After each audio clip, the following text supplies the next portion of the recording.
নমস্কার, আপনাদের সকলকে স্বাগত জানাই GYMM অর্থাৎ grow your mind and money এই চ্যানেলে। এটা সাধারণত ইনভেস্টমেন্ট আইডিয়া নিয়ে আলোচনা করা হবে এবং এখানে মূলত আলোচনা করব মিউচুয়াল ফান্ড নিয়ে। মিউচুয়াল ফান্ডের মাধ্যমে আমরা কিভাবে দীর্ঘমেয়াদে সম্পদ সৃষ্টি করতে পারি তা আলোচনা করা হবে। এবং প্রথমেই আমি ডিসক্লেমার দিয়ে রাখি যে এই ভিডিওটা শুধুমাত্র সৃষ্টি করা হচ্ছে শিক্ষা ও জ্ঞানের উদ্দেশ্যে, বিশেষত মিউচুয়াল ফান্ড নিয়ে তা নিয়ে আমি এখানে আলোচনা করব। তাই আমি বলে রাখি যে আমি সেবি নিবন্ধিত নই এবং আমার নিজস্ব দৃষ্টিভঙ্গি দিয়ে এই আলোচনাগুলো করা হবে শুধুমাত্র শিক্ষা ও জ্ঞানের উদ্দেশ্যে। মিউচুয়াল ফান্ডে যে আমরা ইনভেস্ট করব তা সাধারণত করা হয় এসআইপির মাধ্যমে, অর্থাৎ systematic investment plan. Systematic investment প্ল্যানটা কি? একটা হচ্ছে ইনস্ট্রুমেন্ট, মানে মাসে মাসে হয়তো আমি কোনো একটা মিউচুয়াল ফান্ডে 1000 টাকা অথবা 2000 টাকা অথবা 5000 টাকা করে মাসে মাসে সেই ফান্ডে আমি টাকাটা কাটাবো। সেটাই হচ্ছে এসআইপি, সিস্টেমেটিক ইনভেস্টমেন্ট প্ল্যান। সেটা আবার আপনি ইচ্ছা করলে মাসে মাসে না কাটিয়ে আপনার কাছে একসাথে কিছু টাকা হয়েছে 50,000 টাকা, 20,000 টাকা, সেটা অ্যাট এ টাইমও কিনে নেওয়া যায়। যদি StarSIP.in এটা টাইপ করি তাহলে একটা সাইট খুলবে, যেমন www.starsip.in। সেখানে যদি ক্লিক করি, এখানে কি দেখতে পাবো? আমরা বিভিন্ন মিউচুয়াল ফান্ডের পাস্ট পারফরমেন্স দেখতে পাবো। এখানে আমরা ফিউচারের যে কি হতে পারে তার রিটার্নগুলো, সেগুলো একটা ক্যালকুলেশন করতে পারবো অনুমানের ভিত্তিতে। কিন্তু আমরা পাস্ট রিটার্নগুলো দেখি, তাহলে কি হবে? আমাদের একটা ভরসা জানা হবে, না এই মিউচুয়াল ফান্ডগুলো এই রিটার্ন দিয়েছে। তার জন্য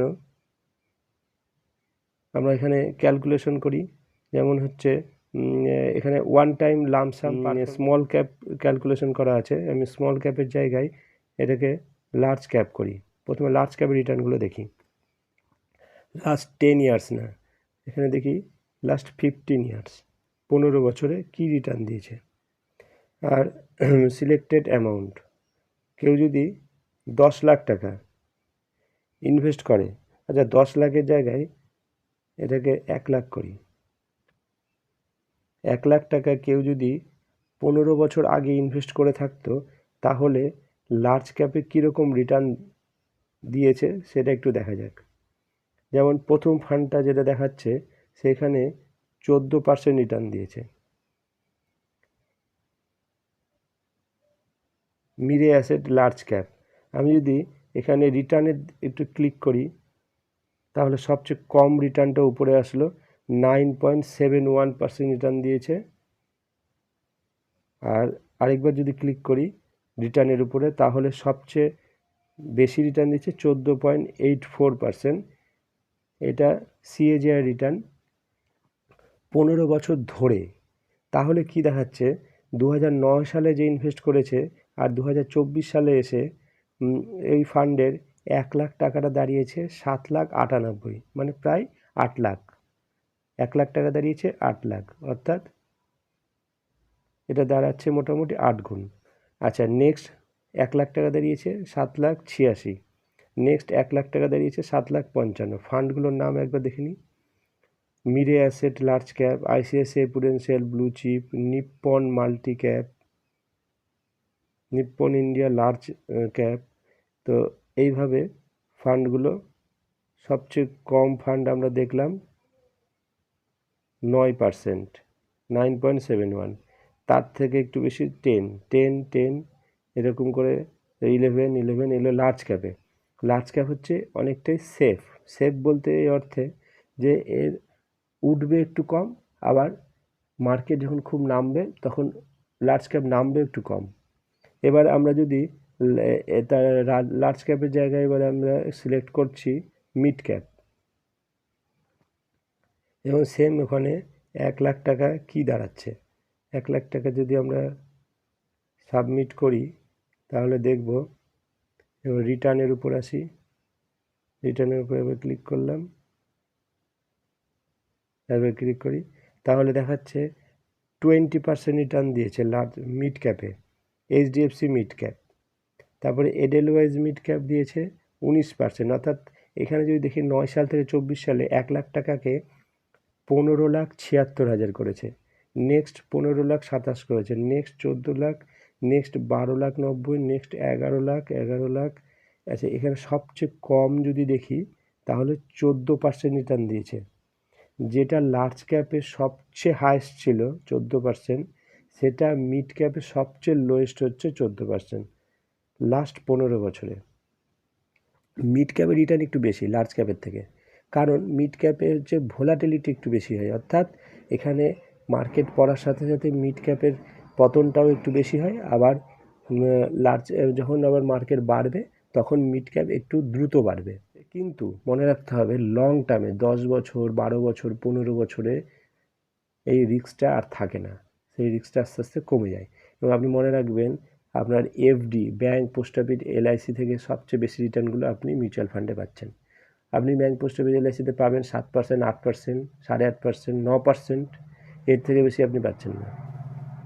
কিন্তু তার থেকে বেশি রিটার্ন পেতে গেলে আপনাকে মিউচুয়াল ফান্ডে আসতে হবে। এবার যদি আপনি চলে আসেন স্মল ক্যাপ, আবার ঠিক 1 লাখ টাকা 15 বছরে আপনি এখানে কী রিটার্ন পাবেন, ক্যালকুলেশনে দেখা যাচ্ছে 15 বছরের সবচেয়ে, যদি আমি এখানে ক্লিক করি রিটার্নে আরেকবার ক্লিক করে দিই, 20% রিটার্ন দিচ্ছে ডিএসপি স্মল ক্যাপ, তারপরে এসবিআই স্মল ক্যাপ 20%, অর্থাৎ 1 লাখ টাকাকে 17,34,000, 1 লাখকে 17,34,000, নেক্সট 16,97,000, নেক্সট 14,13,000, এই করে স্মল ক্যাপে লাস্ট হচ্ছে 15%, অর্থাৎ লার্জ ক্যাপে দেখলাম সবচেয়ে হাইয়েস্ট 14, মিডে দেখলাম সবচেয়ে হাইয়েস্ট 20, স্মলেও দেখছি সবচেয়ে হাইয়েস্ট 20-র উপরে, কিন্তু সবচেয়ে লোয়েস্ট হচ্ছে 15। কোনটা দিচ্ছে? Sundaram small cap.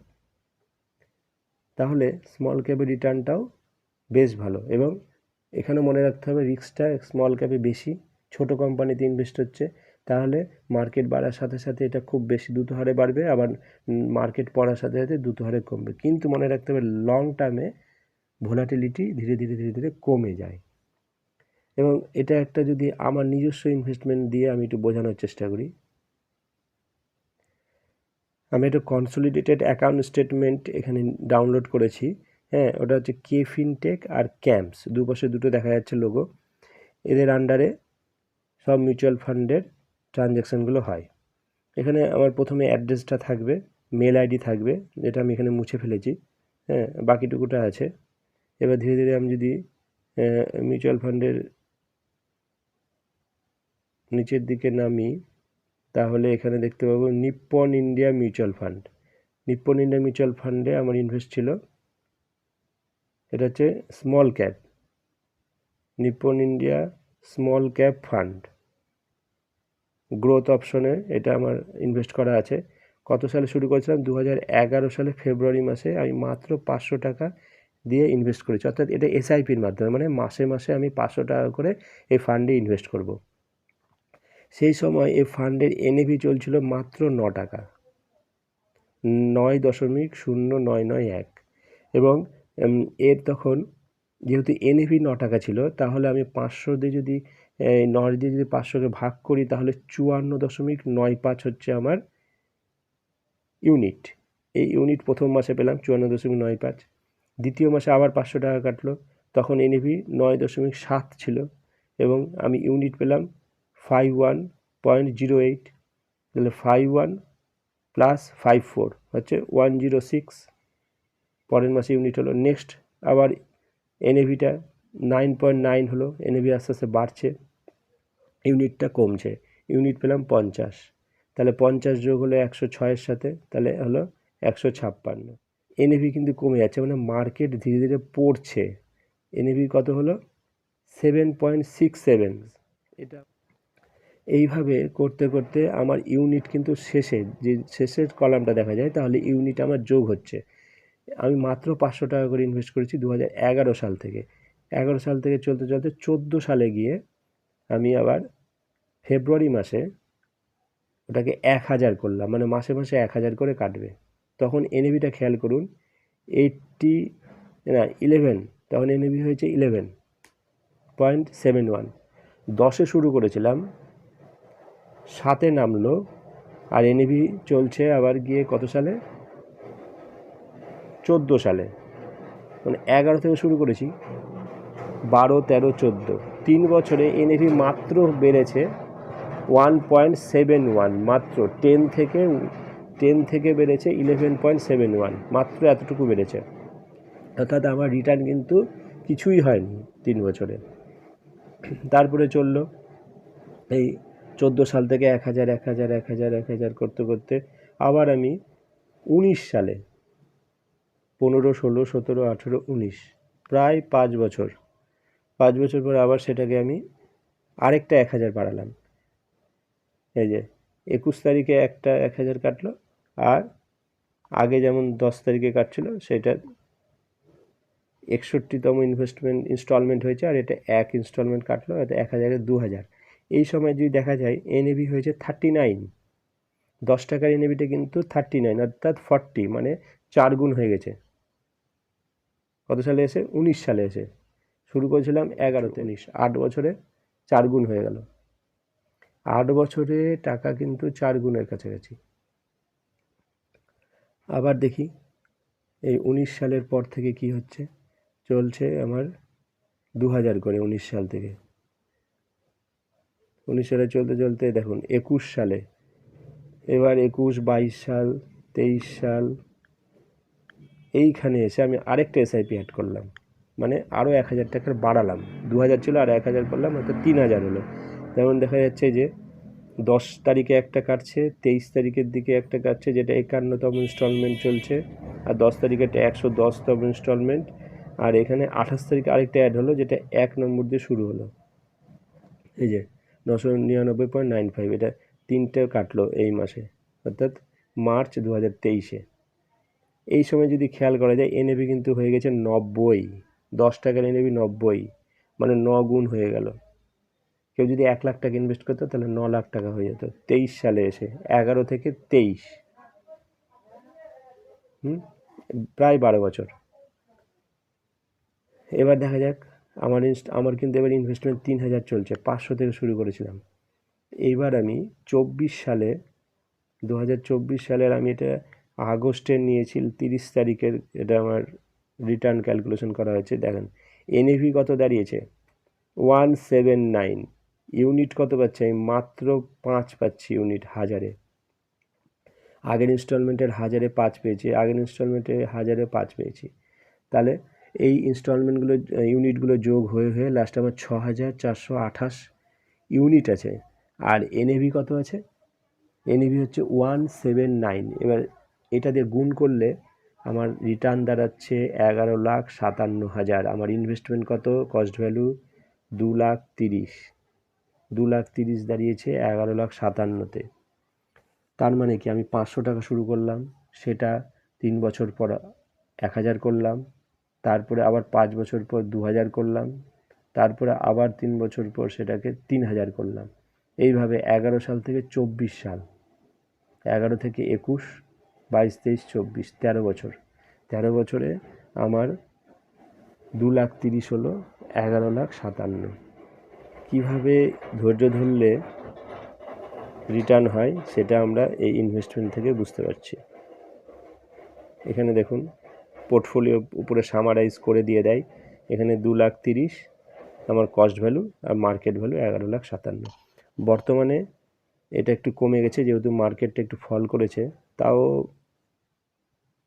ওটা 11,57,000 ছিল, এখন ধরুন 11,43,000 কমেছে। আর 2,30,000 ইনভেস্ট ছিল, এটা 2,38,000। যেন রিটার্নটা একটু কমেছে, যেহেতু মার্কেটে ফল করেছে।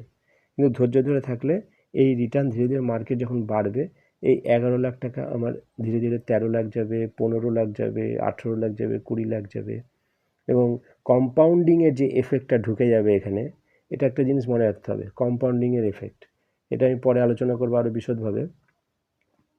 পাওয়ার অফ কম্পাউন্ডিং, এর জাদু, এই হচ্ছে মিউচুয়াল ফান্ডের জাদু। তাহলে আমরা আজকের মতো এখানে ভিডিও শেষ করছি। নমস্কার।